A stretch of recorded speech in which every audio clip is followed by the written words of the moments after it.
Hey guys, അപ്പോൾ ഇന്ന് ഞാൻ നിങ്ങൾക്ക് വേണ്ടി കൊണ്ടുവന്നിരിക്കുന്ന മൂവി 1999 ഒരു ഹൊറർ ത്രില്ലർ മൂവിയായിട്ട് പുറത്തിറങ്ങിയ ഹൗസ് ഓൺ ഹോണ്ടഡ് ഹിൽ എന്ന് പറഞ്ഞിട്ട് ഒരു വേറെ ലെവൽ മൂവിയാണ് നമ്മളിന്ന് എക്സ്പ്ലെയിൻ ചെയ്യാൻ പോകുന്നത്. കടലിന്റെ അടുത്തായിട്ട് ഒരു മലയുടെ മുകളിൽ ഒരു ഹോണ്ടഡ് ആയിട്ടുള്ള വീടുണ്ട്. ആ ഒരു വീട്ടിലെ വെളിയിൽ നിന്നും ആരും അങ്ങനെ വർഷങ്ങളായിട്ട് പോകാറില്ല. അങ്ങനെ ഇരിക്കുന്ന സമയത്താണ് ഒരു പണക്കാരൻ 4 പേരെ ആ ഒരു വീടിനകത്തേക്ക് കൊണ്ടുവന്നിട്ട് അവർക്കൊരു ചലഞ്ച് എന്നുള്ള രീതിയിൽ നിങ്ങൾ ഒരു രാത്രി ഈ ഒരു വീടിനകത്ത് കഴിഞ്ഞു കഴിഞ്ഞാൽ $1 മില്യൺ അത് നിങ്ങൾക്ക് സമ്മാനമായിട്ട് ഞാൻ തരും.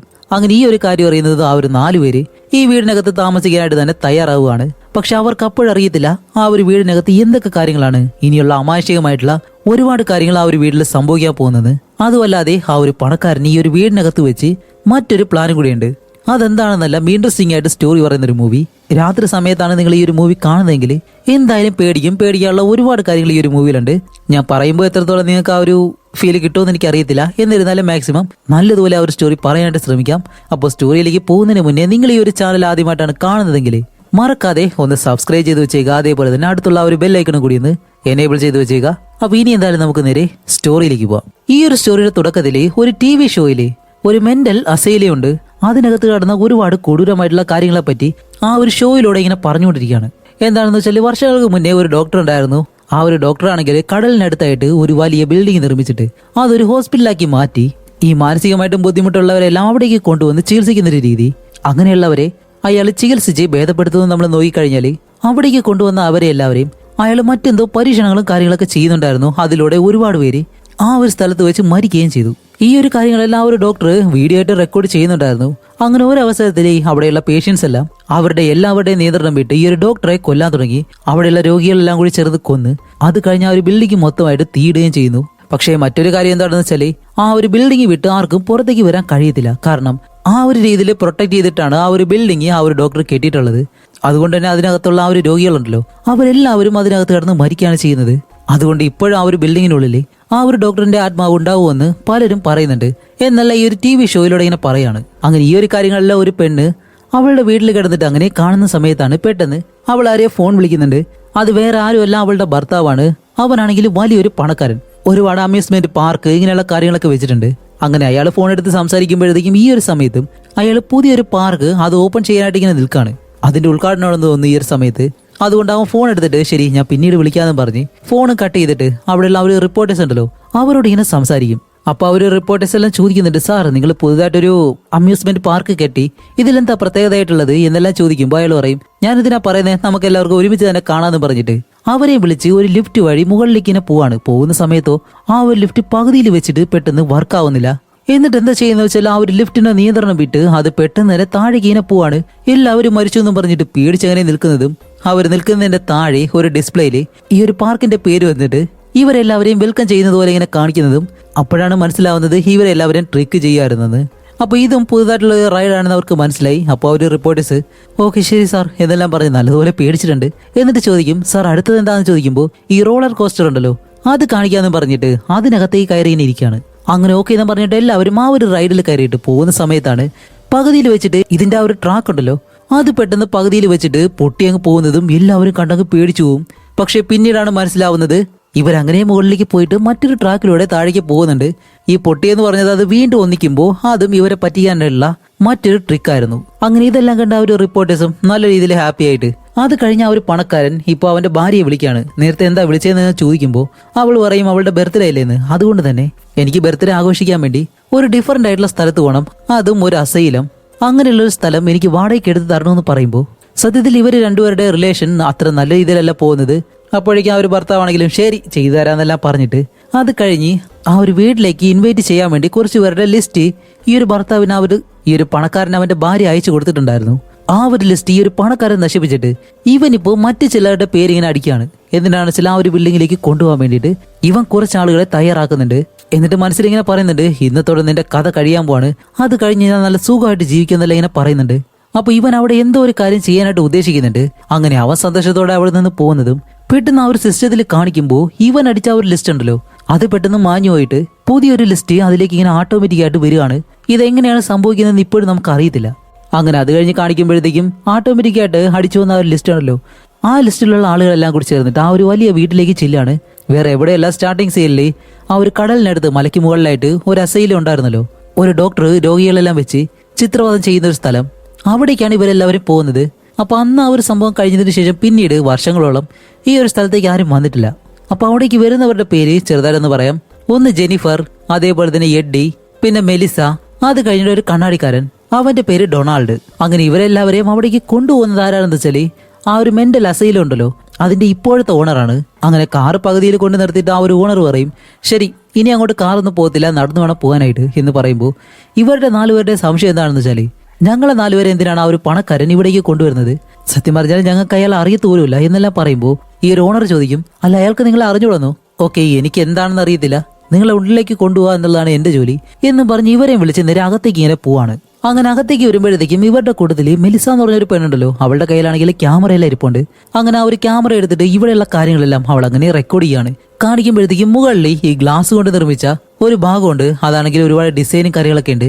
അതിലാണെങ്കിൽ ഈ രക്തം പറ്റിയതുപോലെയെല്ലാം കാണുന്നുണ്ട്. ഇനി ഒറിജിനൽ ആണോ ആർട്ടാണോ എന്ന് അറിയത്തില്ല. അപ്പൊ നമ്മുടെ കണ്ണാടി ഡൊണാൾഡ് ചോദിക്കുന്നുണ്ട്, അല്ല ഇതേതാ സ്ഥലം എന്നെല്ലാം ചോദിക്കുമ്പോൾ ആ ഒരു ഓണർ പറയും, അത് നിങ്ങൾക്ക് അറിയത്തില്ലേ, ഇതൊരു മെന്റൽ അസൈലും ആണ്. എന്റെ അച്ഛനും മുത്തച്ഛനും ഒക്കെയാണ് ആദ്യ കാലത്ത് ഇത് നടത്തിയിരുന്നത്. പിന്നീട് ഇപ്പൊ എന്റെ കയ്യിൽ വന്നു.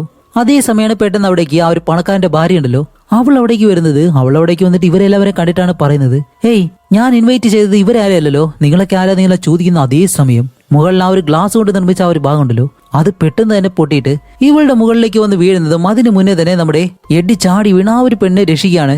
ജസ്റ്റ് മിസ് അവളുടെ ദേഹത്തൊന്നും കൊണ്ടില്ല. ഈ ഒരു സമയം നോക്കി തന്നെ ഇത് താഴേക്ക് വീഴാൻ എന്താ കാരണം എന്ന് ആർക്കും അറിയാൻ കഴിയുന്നില്ല. അതേ സമയം തന്നെ ആ ഒരു പണക്കാരനുണ്ടല്ലോ, അയാൾ അവിടേക്ക് വരികയാണ്. അയാളാണെങ്കിൽ ഇവിടേക്ക് വന്ന് നോക്കുമ്പോൾ സത്യത്തിൽ അയാൾ ഇൻവൈറ്റ് ചെയ്ത ആളുകൾ ഇവരല്ല. എന്നിട്ട് അയാളുടെ ഭാര്യയായിട്ടുള്ള ജെസ്സിയോട് അയാൾ പറയുന്നുണ്ട്, ഓക്കെ ഇന്നാണ് നിനക്കായിട്ടുള്ള അവസാന ദിവസം, കാരണം ഈ ഒരു സ്ഥലം വാടകയ്ക്ക് എടുക്കാനായിട്ട് നീയല്ലേ എന്നോട് പറഞ്ഞത്. അത് കഴിഞ്ഞിട്ട് ഈ ഒരു പണക്കാരനും അവന്റെ ഭാര്യയായിട്ടുള്ള ജെസ്സിയും കൂടി ചേർന്നിട്ട് ഒരു റൂമിൽ ഒറ്റയ്ക്ക് നിന്നിങ്ങനെ സംസാരിക്കുകയാണ്. അപ്പോഴാണ് ആ ഒരു പണക്കാരൻ ജെസ്സിയോട് പറയുന്നത്, സത്യത്തിൽ നീ അയച്ച ആ ഒരു ലിസ്റ്റിലുള്ള ആളുകളെന്നും ഞാൻ ഒരിക്കലും ഇവിടേക്ക് ഇൻവൈറ്റ് ചെയ്തില്ല. പകരം ഞാൻ കുറച്ചുപേരെ സെലക്ട് ചെയ്തിരുന്നു, പക്ഷെ അവരാരും ഇവിടേക്ക് വന്നിട്ടില്ല. അങ്ങനെയാണെങ്കിൽ ഇതിൽ എന്തോ ഒരു കാര്യം നീയാണ് ചെയ്തിട്ടുള്ളത്. അതുമല്ല ഇതിനു മുന്നേ നീ എന്നെ കൊല്ലാൻ ശ്രമിച്ചു.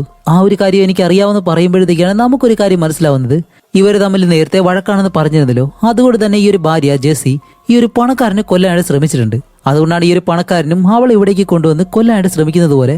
എന്നിട്ട് ആ ഒരു പണക്കാരൻ പറയും, ശരി ഇനി ഒരിക്കലും നിനക്ക് ഇവിടുന്ന് രക്ഷപ്പെട്ടു പോകാനായിട്ട് കഴിയത്തില്ല എന്നെല്ലാം പറഞ്ഞ് അവളുടെ മുടി ഇങ്ങനെ പിടിക്കുന്ന സമയത്ത് അവളാണെങ്കിൽ അവന്റെ കയ്യിലേക്ക് ഒരു കടിയും കടിച്ച് അവിടെ നിന്ന് വെളിയിലേക്ക് ഇങ്ങനെ പോവാണ്. അതേസമയം ഈ ഒരു വീടിന്റെ മറ്റൊരു റൂമിൽ കാണിക്കുമ്പോഴത്തേക്കും ഒരു സെക്യൂരിറ്റി ആ റൂമിൽ ഇരുന്നിട്ട് ഇവിടെയുള്ള എല്ലാ കാര്യങ്ങളും ഇങ്ങനെ കൺട്രോൾ ചെയ്യുന്നു. വേറെ ഒന്നുമല്ല, ഇവൻ ഇവിടേക്ക് നിർത്തിയത് ആ ഒരു പണക്കാരനാണ്. കാരണം ആ ഒരു പണക്കാരനെ അവന്റെ ഭാര്യയെ കൊല്ലണം. അതിനു വേണ്ടിയിട്ടാണ് അവൻ ഇവിടെ ഒരുപാട് സെറ്റപ്പുകൾ ചെയ്തിട്ടുള്ളത്. അതുകൊണ്ടാണ് ജെസ്സി ആ ഒരു ഗ്ലാസിന് താഴേക്ക് വന്ന് നിൽക്കുമ്പോൾ അതെല്ലാം പൊട്ടിയിട്ട് അവളുടെ മുകളിലേക്ക് ഒന്ന് വീണല്ലോ. ജസ്റ്റ് മിസ്സിന് അവൾ രക്ഷപ്പെട്ടു. ആ ഒരു രീതിയിൽ പല കാര്യങ്ങളോട് സെറ്റപ്പ് ചെയ്ത് വെച്ചിട്ടുണ്ട് ഈ ഒരു പണക്കാരൻ. അതെല്ലാം കൺട്രോൾ ചെയ്യാനായിട്ടാണ് ഈ ഒരുത്തൻ ഇവിടെ ഉള്ളത്. അങ്ങനെ ആ ഒരു പണക്കാരനായാലും നേരെ താഴേക്ക് വന്നിട്ട്, ശരി ഞാൻ ഇൻവൈറ്റ് ചെയ്ത ആളുകളല്ല നിങ്ങൾ, എന്റെ ഭാര്യ ആയിരിക്കും എന്തെങ്കിലും ചെയ്തിട്ടുള്ളത്.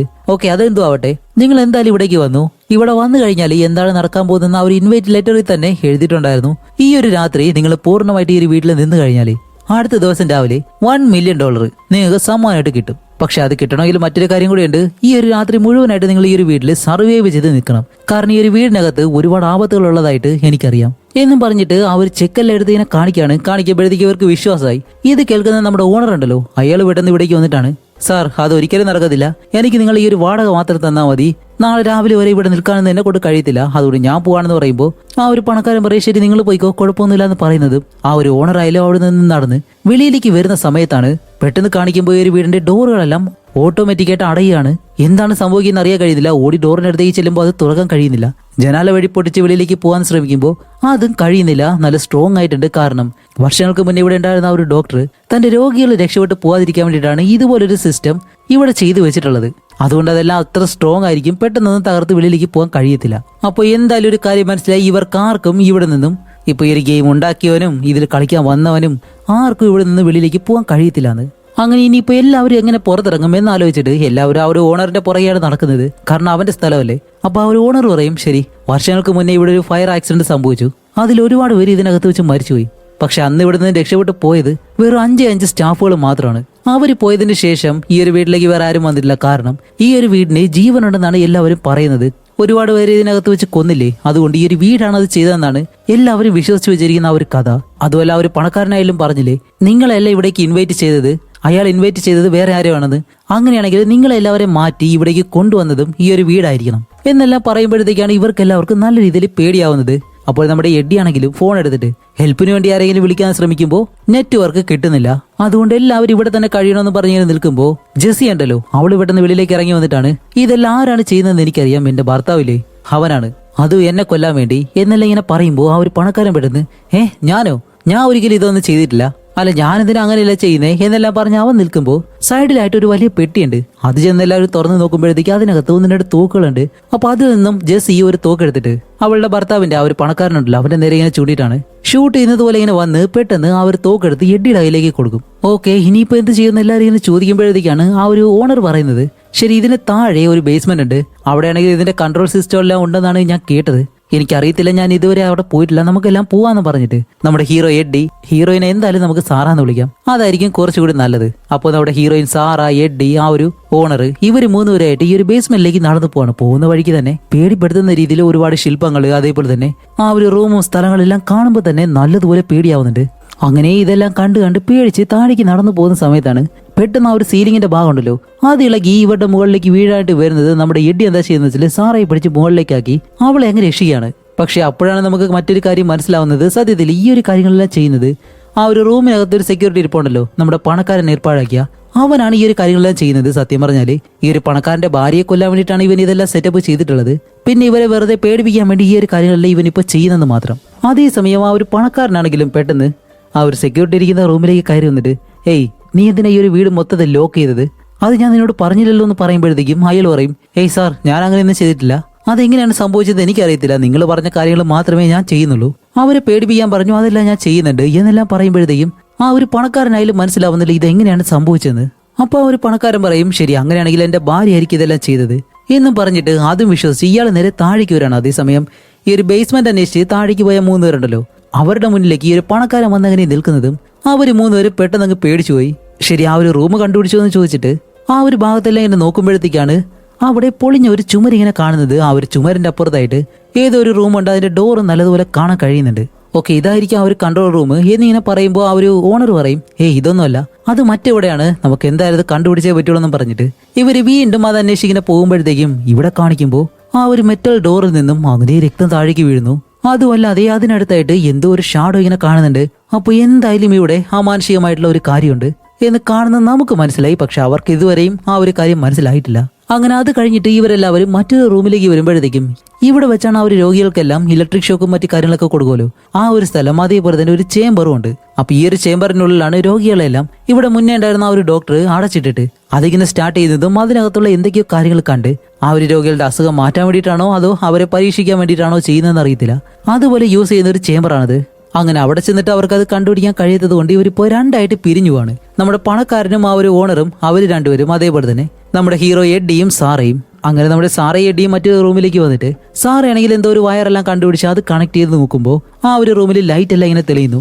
അപ്പോഴേക്കാണ് എഡ്ഡി പെട്ടെന്ന് അവളുടെ അടുത്തേക്ക് വന്നിട്ട്, സത്യം പറ, നീ സാറയല്ലോ, നീ ഒരിക്കലും ഒരു സ്റ്റാർ അല്ല എന്ന് പറയുമ്പോൾ അവൾ പറയും, അതെ ഞാനൊരു സ്റ്റാർ ഒന്നുമല്ല, ഞാൻ ആ ഒരു സ്റ്റാറിന്റെ സ്റ്റാഫായിട്ട് ജോലി ചെയ്യുന്നത് സ്ത്രീയാണ്, അവർക്ക് ഇവിടേക്ക് വരാൻ കഴിയാത്തത് കൊണ്ടാണ് അവർക്ക് പകരമായിട്ട് എന്നെ ഇവിടേക്ക് വിട്ടത്, അല്ല ഞാൻ ആ ഒരു സ്റ്റാർ അല്ലാതെ നീ എങ്ങനെ കണ്ടുപിടിച്ചു എന്ന് ചോദിക്കുമ്പോൾ എഡ്ഡി പറയും, സാധാരണ ഈ ഒരു സ്റ്റാർ ഇതുപോലെ ആഡംബരമായിട്ട് ജീവിക്കുന്നവര് ഒരിക്കലും ഈ ഒരു രീതിയിൽ താഴേക്ക് ഇറങ്ങി ഇങ്ങനെ ജോലികളൊന്നും ചെയ്യത്തില്ല, പക്ഷെ നീ അത് ചെയ്യുമ്പോൾ തന്നെ എനിക്ക് മനസ്സിലായി നീ ഒരിക്കലും ഒരു ആഡംബര ജീവിതം ജീവിക്കുന്ന ഒരു സ്റ്റാർ ആയിട്ടുള്ള സ്ത്രീ അല്ലാന്ന്. അങ്ങനെ ആ ഒരു കാര്യങ്ങളെല്ലാം സംസാരിച്ച് ഇവര് മുന്നിലേക്ക് നടന്നു വരുമ്പോൾ പെട്ടെന്ന് നമ്മുടെ ഹീറോ എഡ്ഡിയെ കാണാനില്ല. സാറയാണെങ്കിലും ചുറ്റിനും നോക്കുമ്പോഴത്തേക്കും അവൻ കുറച്ച് ദൂരെയായിട്ട് ഒരിടത്ത് ഇങ്ങനെ നിൽക്കാണ്. ചേട്ടാ ഇവനെന്താ അത്രയും ദൂരം പോയി നിൽക്കുന്നേ എന്നും പറഞ്ഞ് നേരെ അവന്റെ പുറകെ നടന്നിങ്ങനെ ചെല്ലുമ്പോൾ അവൻ അടുത്തൊരു സ്ഥലത്തേക്ക് പോകുന്നു. അങ്ങനെ അവന്റെ പുറകെ നടന്നു ചെന്നിട്ട് സാറ പറയുന്നുണ്ട്, എഡ്ഡി എനിക്ക് നല്ലതുപോലെ പേടിയാവുന്നുണ്ട്, നീ എന്താ ചെയ്യുന്നതെന്നെല്ലാം ചോദിക്കുമ്പോൾ അവനൊന്നും മിണ്ടാതെ അടുത്തൊരു മുറിയിലേക്ക് ചെന്നിട്ട് അവിടെയാണെങ്കിൽ ഒരു വലിയ ടാങ്ക് ഉണ്ട്, അതിൽ നിറയെ രക്തം. അപ്പൊ അതിന് മുകളിലേക്ക് കയറി നിന്നിട്ട് ചാടാനായിട്ട് നിൽക്കുമ്പോൾ സാറ പറയുന്നുണ്ട്, എഡ്ഡി ഒരു കാരണവശാലും അങ്ങനെ ചെയ്ത് നിനക്ക് എന്താ സംഭവിച്ചെന്നല്ല ചോദിച്ച് ഓടി അടുത്തേക്ക് ചെല്ലുന്നതിന് മുന്നേ അവൻ എടുത്ത ആ ഒരു ടാങ്കിലേക്ക് ഒരു ഒറ്റച്ചാട്ടം. അങ്ങനെ സാറയാണെങ്കിൽ ഓടി ചെന്നിട്ട് അവനെ പൊക്കിടുകാടി തന്നെ ശ്രമിക്കുമ്പോൾ അവളുടെ മുന്നിൽ ഇതാവന്ന് നിൽക്കുന്നു എഡ്ഡി. ആഹാ ഇതെങ്ങനെ സംഭവിച്ചെന്ന് അവൾക്ക് അറിയുന്നില്ല. അപ്പൊ എഡ്ഡി പറയും, സാറാ നീ എന്താ അവിടെ ചെയ്യുന്നത്, നീ എവിടെയാ പോയെന്ന് ഇങ്ങനെ ചോദിക്കുമ്പോഴത്തേക്കും അവൾക്കൊന്നും മനസ്സിലാവുന്നില്ല, ഇവിടെ എന്താ സംഭവിച്ചെന്ന് പോലും അവൾക്ക് മനസ്സിലാവുന്നില്ല. അപ്പൊ എഡ്ഡി പറയും, ശരി ബാ നമുക്ക് ഇവിടെ നിന്ന് മുകളിലേക്ക് പോകാന്ന് പറഞ്ഞ് ബാക്കിയുള്ളവരുള്ള ആ ഒരു മുറിയിലേക്ക് ഇവർ 2 പേരും ചെല്ലുകയാണ്. ആ ഒരു സമയത്ത് തന്നെ ആ ഒരു പണക്കാരനും അതേപോലെ തന്നെ ഈ ഒരു വീടിന്റെ ഓണറും അവിടേക്ക് വന്നിട്ട് ഞങ്ങളെ കൊണ്ട് കഴിഞ്ഞില്ല ആ ഒരു കൺട്രോൾ റൂം കണ്ടുപിടിക്കാനായിട്ട് എന്ന് പറയുമ്പോൾ എല്ലാവരും നല്ലതുപോലെ തന്നെ വിഷമിക്കുകയാണ്. അതേസമയം തന്നെ കാണിക്കുമ്പോഴത്തേക്കും ഇവരുടെ കൂട്ടത്തില് മെലിസ എന്ന് പറഞ്ഞൊരു പെണ്ണുണ്ട്. അവളാണെങ്കിൽ ഏത് സമയവും തന്റെ കയ്യിൽ ഒരു ക്യാമറ വെച്ചിട്ട് അവിടെയുള്ള എല്ലാ കാര്യങ്ങളും, താൻ കാണുന്ന എല്ലാ കാര്യങ്ങളും, അവൾ കാണുന്ന എല്ലാ കാര്യങ്ങളും അങ്ങനെ വീഡിയോ എടുത്തിട്ടാണ് പോകുന്നത്. അങ്ങനെ അവളാണെങ്കിലും ആ ഒരു ഇൻട്രസ്റ്റില് ക്യാമറ എടുത്തിട്ട് അവിടെയുള്ള എല്ലാ കാര്യങ്ങളും റെക്കോർഡ് ചെയ്ത് താഴേക്ക് ഒരു റൂമിലേക്ക് ഇങ്ങനെ വരുന്നു. അവിടെ വന്ന് അടുത്തുള്ള ഒരു റൂമിലേക്ക് ചെല്ലുമ്പോഴത്തേക്കും അവിടെയാണെങ്കിൽ ഈ ഒരു ഓപ്പറേഷൻ ബെഡ് മറ്റു കാര്യങ്ങളെല്ലാം ഇങ്ങനെ കാണുന്നുണ്ട്. ഇവിടെ നേരിട്ട് നോക്കുമ്പോഴത്തേക്കും ആ ഒരു സ്ഥലത്തൊന്നും കാണുന്നില്ല. പക്ഷേ ആ ഒരു ക്യാമറ വഴി നോക്കുമ്പോൾ ഒരുപാട് നേഴ്സ്, ഒരു രോഗി, അതേപോലെ തന്നെ ഈ ഒരു വീട്ടിൽ ഇതിനു മുന്നേ താമസിച്ചിരുന്ന ആ ഒരു ഡോക്ടർ ഉണ്ടല്ലോ, ആ ഒരു ഡോക്ടർ ഇവരെല്ലാവരെയും കാണാൻ കഴിയുന്നു. ഇവള് മാറി മാറി ആ ഒരു കാര്യം ഇങ്ങനെ കണ്ടുകൊണ്ടേയിരിക്കുകയാണ്. അങ്ങനെ ഇതെല്ലാം കണ്ട് പേടിച്ച് അവള് പെട്ടെന്ന് പുറകിലേക്ക് നോക്കുമ്പോൾ അവിടെ മറ്റൊരു ആത്മാവ് ഇങ്ങനെ വന്ന് നിൽക്കാണ്. അത് ഈ ഒരു വീട്ടിലുണ്ടായിരുന്ന ഒരു രോഗിയുടെ ആത്മാവാണ്. അങ്ങനെ അവൾ അതിനെ നോക്കി ഇങ്ങനെ നിൽക്കുന്ന അതേ സമയം പെട്ടെന്ന് അത് ഓടി ഇവളുടെ അടുത്തേക്ക് വരുന്നതും അവൾ അങ്ങ് പേടിച്ചു പോവും. ആ ഒരു സമയത്ത് തന്നെ ആ ഒരു ആത്മാവ് ഇവളെ അവിടെ വെച്ച് കൊല്ലുകയും ചെയ്യാണ്. അങ്ങനെ അവൾ നിലവിളിക്കുന്ന ആ ഒരു ശബ്ദം കേട്ട് ബാക്കി എല്ലാവരും ഓടി ഇവിടേക്ക് വന്ന് നോക്കുമ്പോൾ അവിടെ അവളുടെ രക്തം കിടക്കുന്നു. അതേപോലെ തന്നെ ആ ഒരു ക്യാമറയുണ്ട്. അങ്ങനെ ആ ഒരു ക്യാമറ എടുത്തിട്ട് ഇവരെല്ലാവരും നോക്കുമ്പോഴത്തേക്കാണ് അവളെ എന്തോ വന്ന് അറ്റാക്ക് ചെയ്തതുപോലെ ഇവർ ആ ഒരു ക്യാമറയിലൂടെ കാണുന്നു. അങ്ങനെ ഈ ഒരു കാര്യം കാണുന്നത് എല്ലാവരും പേടിച്ചിട്ട്, ഹേയ് ഇപ്പൊ ഇവിടെ എന്താ നടക്കുന്നേ, ആരാ ഇതെല്ലാം ചെയ്യുന്നേ എന്നല്ല എല്ലാവരും പറയാൻ തുടങ്ങുന്ന സമയം ആ ഒരു പണക്കാരന്റെ ഭാര്യ ഉണ്ടല്ലോ ജെസ്സി, അവൾ ഇവിടേക്ക് വന്നിട്ടാണ് ഇതെല്ലാം ചെയ്യുന്നത് ആരാണെന്ന് എനിക്ക് നല്ലതുപോലെ അറിയാം, എന്റെ ഭർത്താവ് ഇവൻ തന്നെയാണ് എന്ന് പറഞ്ഞിട്ട് ജെസ്സി പെട്ടെന്ന് അവളുടെ കയ്യിൽ തോക്കെടുത്ത് അവനെ ഷൂട്ട് ചെയ്യാനായിട്ട് വരുമ്പോൾ ആ ഒരു പണക്കാരൻ പറയും, നീ വേറെ എന്ത് വേണമെങ്കിലും പറഞ്ഞു, പക്ഷെ ഇത് ചെയ്തത് ഞാനാണെന്ന് മാത്രം പറയരുത്. അതുമല്ല നീ വെച്ചിരിക്കുന്ന ആ ഒരു തോക്കിൽ ബുള്ളറ്റ് ഇല്ലാന്ന് എനിക്ക് നല്ലതുപോലെ അറിയാം എന്ന് പറയുമ്പോഴത്തേക്കും അവൾ പെട്ടെന്ന് ആ ഒരു തോക്കെടുത്ത് അടുത്തേക്ക് എന്നെ ഷൂട്ട് ചെയ്ത് കാണിച്ചിട്ടാണ്. ഇപ്പൊ വിശ്വാസമായോ? എന്നിട്ട് അവൾ പറയും, ശരി ഞാൻ എന്തായാലും എന്റെ ബെഡ്റൂമിലേക്ക് പോവാണ്, എന്നെ ആരും ശല്യപ്പെടുത്തരുത് എന്ന് പറഞ്ഞിട്ട് ജെസ്സി അവിടെ നിന്ന് പോകുന്നതും ഈ ഒരു പണക്കാരനായാലും ആലോചിക്കാണ്. സത്യത്തിൽ അവനാണ് ഇവിടെ ആ ഒരു തോക്കെല്ലാം വെച്ചിട്ടുള്ളത്. അതിലാണെങ്കിൽ അവൻ ബുള്ളറ്റിൽ ലോഡ് ചെയ്തിട്ടില്ലായിരുന്നു.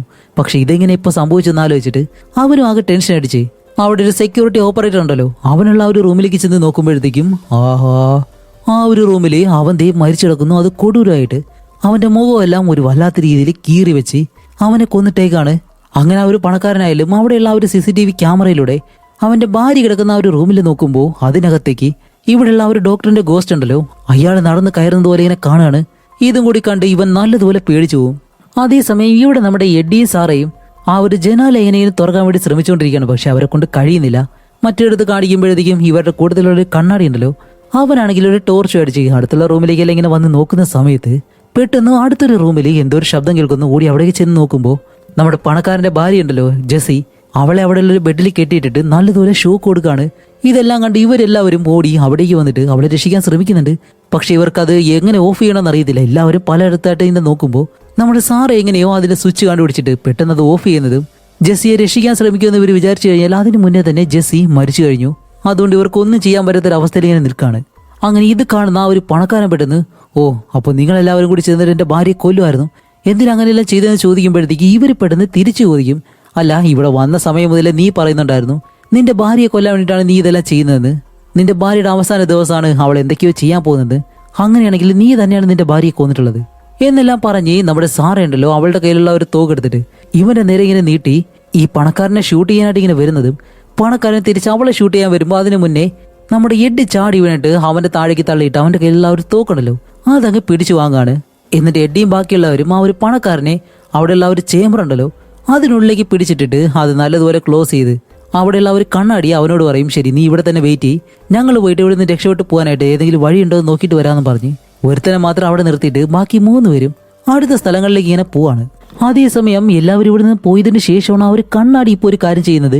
ഈ ഒരു ചേമ്പർ ഉണ്ടല്ലോ അതങ്ങ് ഓൺ ചെയ്ത് വിടുന്നതും ആ ഒരു ചേമ്പർ പ്രവർത്തിച്ചിട്ട് ഈ ഒരു പണക്കാരനായാലും അതിനകത്ത് എന്തൊക്കെയോ കാര്യങ്ങൾ ഇങ്ങനെ കാണുന്നുണ്ട്. ആ ഒരു ഡോക്ടർ ഉണ്ടല്ലോ മരിച്ചുപോയ അയാൾ ഇവിടേക്ക് വരുന്നത് പോലെയും എന്നിട്ട് ഈ ഒരു പണക്കാരനെ നല്ലതുപോലെ ടോർച്ചർ ചെയ്യുന്നത് പോലെയും ഇങ്ങനെയുള്ള കാര്യങ്ങളെല്ലാം കണ്ട് ആ ഒരു പണക്കാരന്റെ ബോധം നഷ്ടപ്പെട്ട് അയാൾ നേരെ താഴേക്കൊന്ന് വീഴാണ്. അതേസമയം നമ്മുടെ ഹീറോ സാറ ഇവര് രണ്ടുപേരും ഓരോ മുറിയിലേക്ക് ചെന്ന് ഇങ്ങനെ നോക്കുമ്പോഴത്തേക്കാണ് അവിടെ എന്തൊക്കെയോ ഫയലുകളുണ്ട്. അങ്ങനെ ആ ഒരു ഫയൽ എടുത്ത് വായിച്ച് നോക്കുമ്പോഴത്തേക്കാണ് അതിൽ ഒരു 5 പേരുടെ ഫോട്ടോസ്. അവർ 5 പേരും ഈ ഒരു സ്ഥലത്ത് വർക്ക് ചെയ്തിരുന്ന സ്റ്റാഫുകളാണ്. അവിടെയാണ് അടുത്തൊരു ടെസ്റ്റ്, അതും ഇവർ പോലും പ്രതീക്ഷിക്കാത്ത മറ്റൊരു ടെസ്റ്റ്.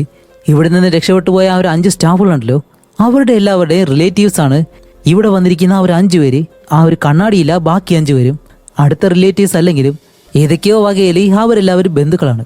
ആ ഒരു ഇൻവൈറ്റ് ലെറ്ററിലെ പേരുകളെല്ലാം ഓട്ടോമാറ്റിക്കായിട്ടാണ് മാറിയിട്ടുള്ളത്. ഓക്കെ, ഇവരെല്ലാവരും ഏതൊക്കെയോ വകയിൽ ബന്ധുക്കളാണെന്ന് മനസ്സിലായി. പക്ഷേ ആ ഒരു കണ്ണാടി ആരാണെന്ന് ഇവർക്ക് ഇപ്പോഴും മനസ്സിലായിട്ടില്ല. അതേസമയം നമ്മുടെ കണ്ണാടി ഇപ്പോൾ എവിടേക്കാണ് വരുന്നതെന്ന് വെച്ചാൽ മരിച്ചിടക്കുന്ന ജെസ്സിയുടെ അടുത്തേക്ക്. അവിടേക്ക് വന്നിട്ട് അവനാണെങ്കിൽ അവളെ കിസ് ചെയ്യാൻ പോകുന്നു. അങ്ങനെ കാണിക്കുമ്പോഴത്തേക്കും പെട്ടെന്ന് എന്നിട്ട് എന്ത് തോന്നുന്നറിയത്തില്ല, അവൻ പെട്ടെന്ന് എന്തോ ഒരു മരുന്നെടുത്ത് അവളുടെ ദേഹത്തേക്ക് ഇങ്ങനെ കുത്തിവെക്കുന്നതും അവൾ പെട്ടെന്ന് കണ്ണുറക്കാണ്, അവൾ മരിച്ചിട്ടില്ല. അവിടെയാണ് അടുത്തൊരു ടെസ്റ്റ്. വേറെ ഒന്നുമല്ല, ഇവർ രണ്ടുപേരും കൂടി പ്ലാൻ ചെയ്തിട്ടാണ് ഈ ഒരു സ്ഥലത്തേക്ക് വന്നിട്ടുള്ളത്. അപ്പോൾ ജെസ്സി പറയുന്നുണ്ട്, ഞാൻ പ്ലാൻ ചെയ്തതുപോലെ അവരാരും പേടിച്ചിട്ടില്ല. അവർ പേടിച്ചിരുന്നെങ്കിൽ എന്റെ ഭർത്താവിനെ എപ്പോഴേ അവർ കൊന്നേനെ. ഒരിക്കലും അങ്ങനെയൊന്നും സംഭവിക്കുന്നില്ല. അങ്ങനെ സംഭവിക്കണമെന്നുണ്ടെങ്കിൽ എന്തെങ്കിലും വലുതായിട്ട് ഒരു കാര്യം ഇവിടെ നടക്കണം, എന്നാലേ അവർ നല്ലതുപോലെ പേടിക്കൂ. അത് കഴിഞ്ഞാലേ എന്റെ ഭർത്താവാണ് അത് ചെയ്തതെന്നും പറഞ്ഞിട്ട് അവരെല്ലാവരും കൊല്ലത്തുള്ളൂ എന്ന് പറയുമ്പോഴത്തേക്കാണ് ആ ഒരു ഭാര്യയ്ക്ക് വേണ്ടത് അവളുടെ ഭർത്താവിനെ കൊന്ന് അയാളുടെ പണം ഉപയോഗിച്ചിട്ട് അവൾക്ക് നല്ലതുപോലെ ജീവിക്കണം. അതിനുവേണ്ടി അവൾ സഹായത്തിന് വിളിച്ചതാണ് ഈ ഒരു കണ്ണാടിയെ. അപ്പോൾ ഈ ഒരു കണ്ണാടി ചോദിക്കും, ശരി വലുതായിട്ട് എന്താ ചെയ്യണമെന്ന് പറഞ്ഞു. അതെന്താണെന്ന് ഞാൻ ചോദിക്കുമ്പോൾ അവൾ പെട്ടെന്ന് ഒരു കത്തിയെടുത്ത് ആ ഒരു കണ്ണാടിയെ അവിടെ വെച്ച് കുത്തിക്കൊല്ലും. എന്നിട്ട് പറയും, ഇത് തന്നെ എന്ന് പറഞ്ഞ് കൂടെ നിൽക്കുന്നവനെ തന്നെ കൊന്നിട്ട് ജെസ്സി എന്താ ചെയ്യുന്ന വെച്ചാൽ അവനെ വലിച്ചെടുത്ത് ആ ഒരു ചേംബർ ഉണ്ടല്ലോ, അവളുടെ ഭർത്താവ് മയങ്ങിയെടുക്കുന്ന ആ ഒരു ചേംബറിനകത്തേക്ക് ഇവനെ എടുത്തിട്ട് അവളുടെ ഭർത്താവിനെ അവിടെ നിന്ന് വലിച്ചെടുത്തുകൊണ്ട് പോവുകയും ചെയ്യുന്നു. അതേസമയം ഇവിടെ നമ്മുടെ ഹീറോ, സാറ, ബാക്കി ആ ഒരു ഓണർ, ഇവര് മൂന്നുപേരും ഈ ഒരു കണ്ണാടി ഉണ്ടല്ലോ, അവൻ ഇത്രയും നേരം ഇവിടെ എന്താ ചെയ്യുന്നേ, ശരി അവന്റെ അടുത്തേക്ക് പോയി നോക്കാന്ന് പറഞ്ഞ് ഇവര് മൂന്നുപേരും അവിടേക്ക് വന്ന് നോക്കുമ്പോൾ നമ്മുടെ കണ്ണാടിനെ അവിടെ കാണാനില്ല. അങ്ങനെ ഓടി വന്നിട്ട് ആ ഒരു ചേംബർ തുറന്ന് നോക്കുമ്പോഴത്തേക്കാണ് അതിനകത്ത് കണ്ണാടിക്കാരൻ മരിച്ചു കിടക്കുന്നു. അപ്പോഴിവർ വേറെ ആരെയല്ല സംശയിക്കുന്നത്, ആ ഒരു പണക്കാരനെ. കാരണം അവൻ ഇവിടെ കാണാനില്ലല്ലോ. അതുകൊണ്ട് ആ ഒരു പണക്കാരനായിരിക്കും ഇവനെ കൊന്നത്. അതുകൊണ്ട് ആ ഒരു പണക്കാരനെ ഒരു കാരണവശാലും വെറുതെ വിടരുത്, ഇവിടെ വെച്ച് കണ്ടാലും കൊല്ലണമെന്നും പറഞ്ഞിട്ട് ഇവർ മൂന്നുപേര് തീരുമാനിച്ച് പണക്കാരനെ അന്വേഷിക്കാൻ പോവാണ്. അങ്ങനെ ഇവരെല്ലാവരും അന്വേഷിച്ച് പോകുന്ന സമയത്താണ് നമ്മുടെ സാറയുടെ കയ്യിൽ ആ ഒരു തോക്കുണ്ടായിരുന്നു. അവൾ അതും വെച്ചിട്ട് എന്തോ ഒരു ശബ്ദം കേൾക്കുന്ന റൂമിലേക്ക് ഇന്ന് നടന്നു പോവാണ്. പോകുമ്പോഴത്തേക്കും മെലിസ എന്ന് പറഞ്ഞൊരു പെണ്ണുണ്ടല്ലോ ക്യാമറ കയ്യിൽ വെച്ചിരിക്കുന്ന, ആ ഒരു പെണ്ണിന്റെ ശബ്ദമാണ് അവിടെ നിന്ന് കേൾക്കുന്നത്. ചേട്ടാ ഇതെവിടെ നിന്നാന്ന് ചോദിച്ചിട്ട് അവൾ ആ ഒരു മുറിയിലേക്ക് ചെന്ന് ഇങ്ങനെ നോക്കുന്നതും പെട്ടെന്ന് പുറകിലൂടെ ആ ഒരു പണക്കാരൻ അവിടേക്ക് വരും. അവന്റെ ദേഹം മുഴുവനാണെങ്കിലും രക്തമുണ്ട്. അങ്ങനെ ആ ഒരു പണക്കാരനെ നമ്മുടെ സാറ കാണുന്നതും പണക്കാരൻ പറയുന്നുണ്ട്, ഹേയ് ഞാൻ പറയാം എന്നിങ്ങനെ പറയുന്നതിന് മുന്നേ തന്നെ സാറ നല്ലതുപോലെ പേടിച്ചിട്ട് ആ ഒരു പണക്കാരനെ അവിടെ വെച്ച് തന്നെ ഷൂട്ട് ചെയ്തങ്ങ് കൊല്ലാണ്. അങ്ങനെ പണക്കാരൻ അവിടെ മരിച്ചു വീഴുന്നതും ബാക്കി എല്ലാവരും ഓടി അവിടേക്ക് വന്നിട്ട്, ഓക്കെ ശരി എന്തായാലും നീ അവനെ കൊന്നല്ലോ, നമുക്ക് രക്ഷപ്പെടാനുള്ള വഴി നോക്കാന്നും പറഞ്ഞ് അവർ മൂന്നുപേരും വീണ്ടും മറ്റൊരു വശത്തേക്ക് പോകുമ്പോഴത്തേക്കാണ് അവിടേക്ക് ആ ഒരു പണക്കാരന്റെ ഭാര്യ ജെസ്സി വരുന്നത്. ജെസ്സി വന്നിട്ട്, ഓ അപ്പൊ എന്തായാലും നീ മരിച്ചല്ലോ, ഞാൻ പ്ലാൻ ചെയ്തതുപോലെ തന്നെ നടന്നു, ഇനി നിന്റെ പണം വെച്ചിട്ട് എനിക്ക് നല്ലതുപോലെ സന്തോഷത്തോടെ ജീവിക്കണം എന്നിങ്ങനെ പറയുന്നതും അടുത്തൊരു ടെസ്റ്റ് പെട്ടെന്ന് ആ ഒരു പണക്കാരൻ അവളുടെ കഴുത്തിലേക്ക് ഇങ്ങനെ പിടിക്കാണ്. വേറെ ഒന്നുമല്ല, ആ ഒരു പണക്കാരൻ ഈ ഒരു ബുള്ളറ്റ് പ്രൂഫ് ജാക്കറ്റ് ഉണ്ടല്ലോ അത് ഇട്ടിട്ടായിരുന്നു വന്നിട്ടുള്ളത്. അതുകൊണ്ട് അവന് ബുള്ളറ്റ് ഒന്നും കൊണ്ടിട്ടില്ല, അവൻ സത്യത്തിൽ മരിച്ചിട്ടില്ല. അപ്പൊ ജെസ്സിക്കാണെങ്കിൽ ഇപ്പൊ എന്ത് ചെയ്യണമെന്ന് അറിയത്തില്ല. അവൾ അവിടെ നിന്ന് രക്ഷപ്പെട്ട് പോകാനായിട്ട് ശ്രമിക്കുമ്പോൾ ഈ ഒരു പണക്കാരൻ പുറകെ വന്നിട്ട് അവളെ പിടിച്ച് നല്ലതുപോലെ അടിക്കുകയെല്ലാം ചെയ്യുന്നു. അതുമല്ല സ്റ്റാർട്ടിംഗ് സീനിൽ താഴേക്ക് ഇറങ്ങി വരുമ്പോ ഈ കട്ടയെല്ലാം പൊളിഞ്ഞിട്ട് ഒരു ഇരുമ്പ് ഡോർ ഉണ്ടായിരുന്നല്ലോ, ഈ രക്തമെല്ലാം വന്ന ആ ഒരു ഡോറിന്റെ അടുത്തേക്ക് ഇവളെ പിടിച്ചൊരു ഒറ്റയേറ് അതും പൊളിഞ്ഞ് അവള് നേരെ ആ ഒരു ഡോറിനകത്തേക്ക് ആ റൂമിനകത്തേക്ക് ഒന്ന് വീഴുമ്പോ പെട്ടെന്ന് കാണിക്കുമ്പോഴത്തേക്ക് ആ ഒരു റൂമിനകത്ത് നിന്നും ഇതിനു മുന്നേ ഈ ഒരു വീടിനകത്ത് വെച്ച് മരിച്ച ആ ഒരു രോഗികള്, അതേപോലെ തന്നെ ഡോക്ടർ, നേഴ്സുമാര്, അവരുടെ എല്ലാവരുടെ ആത്മാക്കൾ എല്ലാം കൂടി ചേർന്ന് ഒരു വലിയ നിഴലായിട്ട് മാറി ജെസ്സിയെ അങ്ങനെ പിടിച്ചുകൊണ്ട് പോയിട്ട് അവളെ അവിടെ വെച്ച് തന്നെ കൊല്ലുകയാണ്. ഇത് കണ്ട ആ ഒരു പണക്കാരനും ഇപ്പോ ഇവിടെ നടക്കുന്ന സത്യങ്ങളെല്ലാം മനസ്സിലായി, ഇവിടെ എന്തോ അമാനുഷികം ഉണ്ടെന്ന് പറഞ്ഞു തന്നല്ലോ. അതുപോലെ ഇത്രയും കാര്യങ്ങൾ ചെയ്തത് ആ ഒരു ഇൻവൈറ്റ് ലെറ്ററിലെ എല്ലാവരുടെയും പേര് മാറ്റി ഇവിടേക്ക് കൊണ്ടുവന്നത് എല്ലാം ഈ ഒരു ആത്മാക്കളായിരുന്നു. കാരണം ഈ രോഗികളായിട്ടുള്ള ആളുകളെ ഇവിടെ ഇട്ട് ആ ഒരു രീതിയിൽ കഷ്ടപ്പെടുത്തിയില്ലേ. അതിൽ രക്ഷപ്പെട്ടു പോയിട്ടുള്ള ആ ഒരു 5 സ്റ്റാഫുകള് അവരെ കൊല്ലാൻ കഴിഞ്ഞില്ലെങ്കിലും അവരുടെ തലമുറയിലുള്ള ആരെങ്ങനെ കൊല്ലണമെന്ന് പറഞ്ഞിട്ടാണ് അവരുടെ ബന്ധുക്കളായിട്ടുള്ള നമ്മുടെ ഹീറോ, സാറ, ഓണർ, പിന്നെ കണ്ണാടി, മെലിസ എന്ന് പറഞ്ഞ ഒരു പെണ്ണ്, ഇവരെല്ലാവരെയും സെലക്ട് ചെയ്ത് ഇവിടേക്ക് കൊണ്ടുവരുന്നത്. അങ്ങനെ ഈ ഒരു കാര്യങ്ങളെല്ലാം മനസ്സിലാക്കി നമ്മുടെ പണക്കാരൻ പെട്ടെന്ന് അവിടെ നിന്ന് ഓടുകയാണ്. ആ ഒരു നിഴലുകളുണ്ടല്ലോ ഗോസ്റ്റ് ആയിട്ടുള്ള, അതാണെങ്കിലും ഇവനെ നല്ലതുപോലെ ഫോളോ ചെയ്ത് വരാണ്. ആ ഒരു പണക്കാരനായാലും പേടിച്ചിട്ട് അടുത്തുള്ള ഒരു ഡോറിന്റെ അടുത്തേക്ക് വന്ന് പ്ലീസ് തുറക്കെന്ന് പറഞ്ഞിട്ട് ഇങ്ങനെ അതിൽ തട്ടി ബഹളം ഉണ്ടാക്കുമ്പോഴത്തേക്കും വെളിയിൽ നിൽക്കുന്ന നമ്മുടെ ഹീറോ, സാറ, ആ ഒരു ഓണർ, ഇവർക്ക് മൂന്നൂർക്ക് ഈ ഒരു ശബ്ദം കേട്ട് അപ്പൊ ആ ഒരു പണക്കാരൻ മരിച്ചില്ലേ എന്നും പറഞ്ഞിട്ട് ആ ഒരു ഓണർ ഓടി വന്ന് ആ ഒരു ഡോർ ഇങ്ങനെ തുറക്കുമ്പോ ആ ഒരു പണക്കാരനാണെങ്കിൽ പെട്ടെന്ന് മാറുന്നതും അകത്ത് നിന്നും വന്ന ആ ഒരു ഗോസ്റ്റ് പിടിക്കുന്നതോ പാവം നമ്മുടെ ആ ഒരു ഓണറിനെ, അങ്ങനെ ഓണറിനെ വലിച്ച് അകത്തേക്ക് കൊണ്ടുപോയി ആ ഒരു ഓണറിനെ അങ്ങ് കൊല്ലുകയാണ്. അപ്പോഴാണ് ആ ഒരു പണക്കാരൻ പറയുന്നത്, ഹേയ് ഇനി എന്താ നോയിക്കൊണ്ട് നിൽക്കുന്നേ, ഈ ഒരു വീടിന്റെ മുകളിലായിട്ടൊരു ഭാഗമുണ്ട്, അതുവഴി ഇനി വെളിയിലേക്ക് പോകാൻ കഴിയത്തുള്ളൂ വാന്നും പറഞ്ഞിട്ട് ഇവരെല്ലാം വിളിച്ച് അയാൾ മുന്നിലേക്ക് ഓടുന്നതും ഇവർ രണ്ടുപേരും പേടിച്ചിട്ട് ഒരിടത്ത് ഇങ്ങനെ നോക്കി നിൽക്കുന്നതും പെട്ടെന്ന് ആ ഒരു ഗോസ്റ്റ് ഉണ്ടല്ലോ അതങ്ങനെ വെളിയിലേക്ക് വന്നിട്ട് അവർ നിൽക്കുന്ന ആ ഒരു ഭാഗം പെട്ടെന്ന് ഒരു വായായിട്ട് ഇങ്ങനെ തുറന്നു വരാണ്. പല്ലുകളെല്ലാം കാണാൻ കഴിയുന്നുണ്ട്. ഈ മണ്ടനും മണ്ടി അവിടെ നിന്ന് ഓടുകയല്ലേ ചെയ്യേണ്ടത്. ഇത് നോക്കി എന്തോ വലിയ കാര്യമായിട്ട് ഇങ്ങനെ നോക്കി നിൽക്കുന്നതും പെട്ടെന്ന് ആ ഒരു സ്ഥലമെല്ലാം പൊട്ടിത്തെറിയാൻ തുടങ്ങുന്നു. ഇത് കാണുമ്പോഴത്തേക്കാണ് രണ്ടുപേരും അവിടെ നിന്ന് ഓടുന്നത്. ഇപ്പോഴെങ്കിലും ബുദ്ധി വെച്ചല്ലോ. അതേസമയം നമ്മുടെ പണക്കാരനാണെങ്കിലോ കുറച്ചുകൂടി മുകളിലേക്ക് വന്നിട്ട് ഇതിന്റെ ആ ഒരു കൺട്രോൾ സിസ്റ്റം ഉണ്ടല്ലോ അതിങ്ങനെ കണ്ടുപിടിച്ച് ഇതെല്ലാം തുറക്കാനായിട്ടുള്ള ആ ഒരു സ്ഥലം അത് കണ്ടുപിടിച്ചു. അതിപ്പോ ഒരു കയറാണ്. അതെല്ലാം പിടിച്ചിട്ട് എന്തോ ഓപ്പറേറ്റ് ചെയ്യണം. അപ്പോഴേക്കും അവൻ അവിടെ വന്നിട്ട് ഹേയ് ഞാൻ കണ്ടുപിടിച്ചു എന്നെല്ലാം പറഞ്ഞിങ്ങനെ നിൽക്കുന്നതും ആ ഒരു സ്ഥലത്തേക്ക് നമ്മുടെ സാറ ഇങ്ങനെ വരും. സാറ വരുമ്പോഴത്തേക്കാണ് അവിടേക്ക് ആ ഒരു ഗോസ്റ്റും വരുന്നു. ഗോസ്റ്റ് വരുന്ന സമയത്ത് നമ്മുടെ പണക്കാരൻ നോക്കുമ്പോഴത്തേക്കും ആ ഒരു ഗോസ്റ്റ് സാറയെ കൊല്ലാനായിട്ട് വരുന്നു. പക്ഷെ എന്ത് തോന്നിയെന്നറിയത്തില്ല, നമ്മുടെ പണക്കാരൻ ഓടി വന്ന് സാറയെ തള്ളിക്കളഞ്ഞിട്ട് അവനായിട്ട് ആ ഒരു ഗോസ്റ്റിന് മുന്നിൽ സാക്രിഫൈസ് ചെയ്യുന്നതും ആ ഒരു ഗോസ്റ്റ് അങ്ങനെ അവനെ കരിച്ചു കൊല്ലുകയാണ്. അപ്പൊ നമ്മുടെ സാറ ഇതെല്ലാം കണ്ട് പേടിച്ചിരിക്കുന്ന അതേ സമയം ആ ഒരു പണക്കാരനായാലും ആ ഒരു മെഷീൻ പ്രവർത്തിച്ചിട്ട് ആ ഡോർ ഇങ്ങനെ തുറന്നിരുന്നു. അപ്പൊ ഇത് കണ്ട ആ ഒരു ഗോസ്റ്റ് പതിയെ ആ ഒരു കയറ് ചൂടാക്കി അതിങ്ങനെ കത്തിച്ചില്ലാണ്ടാക്കാണ് ഈ ഒരു ഡോർ അടയാൻ വേണ്ടി. അങ്ങനെ ഡോർ അടയുന്നൊരു അവസ്ഥയാവുമ്പോഴത്തേക്കും നമ്മുടെ ഹീറോ ഉണ്ടല്ലോ അവൻ ഓടി വന്നിട്ട് നമ്മുടെ സാറയെ പിടിച്ച് ആ ഒരു ഡോർ വഴി വെളിയിലേക്ക് ഒരു ഒറ്റത്തള്ളു. പക്ഷേ നമ്മുടെ ഹീറോ അതിനകത്ത് പെട്ടുപോയി. അങ്ങനെ ഹീറോ അകത്ത് നിൽക്കുമ്പോഴത്തേക്കാണ് ആ ഒരു ഗോസ്റ്റിന്റെ നിഴലി അങ്ങനെ ഹീറോയുടെ മുന്നിലേക്ക് വരുമ്പോൾ അതിനകത്ത് ഈ ഒരു ഡോക്ടർ ടോർച്ചർ ചെയ്ത ആ ഒരു രോഗികളുണ്ടല്ലോ അതിന്റെ എല്ലാത്തിന്റെ ആത്മാക്കളും അതേപോലെ തന്നെ ആ ഒരു ഡോക്ടറിന്റെ ആത്മാവ് ഇതെല്ലാം ഉണ്ട്. അങ്ങനെ നമ്മുടെ ഹീറോയെ കൊല്ലാനായിട്ട് വരുമ്പോൾ ഹീറോയ്ക്ക് കാര്യം മനസ്സിലായിരുന്നു. ഇതുപോലെ ഇവിടുന്ന് രക്ഷപ്പെട്ടു പോയിട്ടുള്ള ആ ഒരു 5 സ്റ്റാഫുകളുടെ ബന്ധുക്കളായിട്ടുള്ള ആളുകളെയാണ് ഇത് കൊല്ലാൻ ശ്രമിക്കുന്നതെന്ന്. അപ്പോൾ ഹീറോ പറയും ഹേയ് നിങ്ങൾക്ക് തെറ്റി, പ്ലീസ് നിങ്ങൾ വിചാരിക്കുന്നത് പോലെ ഞാൻ അവരുടെ ഫാമിലിയിലുള്ളതല്ല, എന്നെ അവർ ദത്തെടുത്താണ്, ഞാൻ ആ ഒരു ഫാമിലിയിലുള്ളതല്ല എന്നല്ല ആ ഒരു ഗോസ്റ്റിനോട് പറയുന്നതും. ഇതെല്ലാം കേട്ടിട്ട് ആ ഒരു ഗോസ്റ്റ് എന്തായാലും വെറുതെ ഇരിക്കോ, ഒരിക്കലുമില്ല, ഇവനെ എന്തായാലും കൊല്ലാൻ പോവാണ്.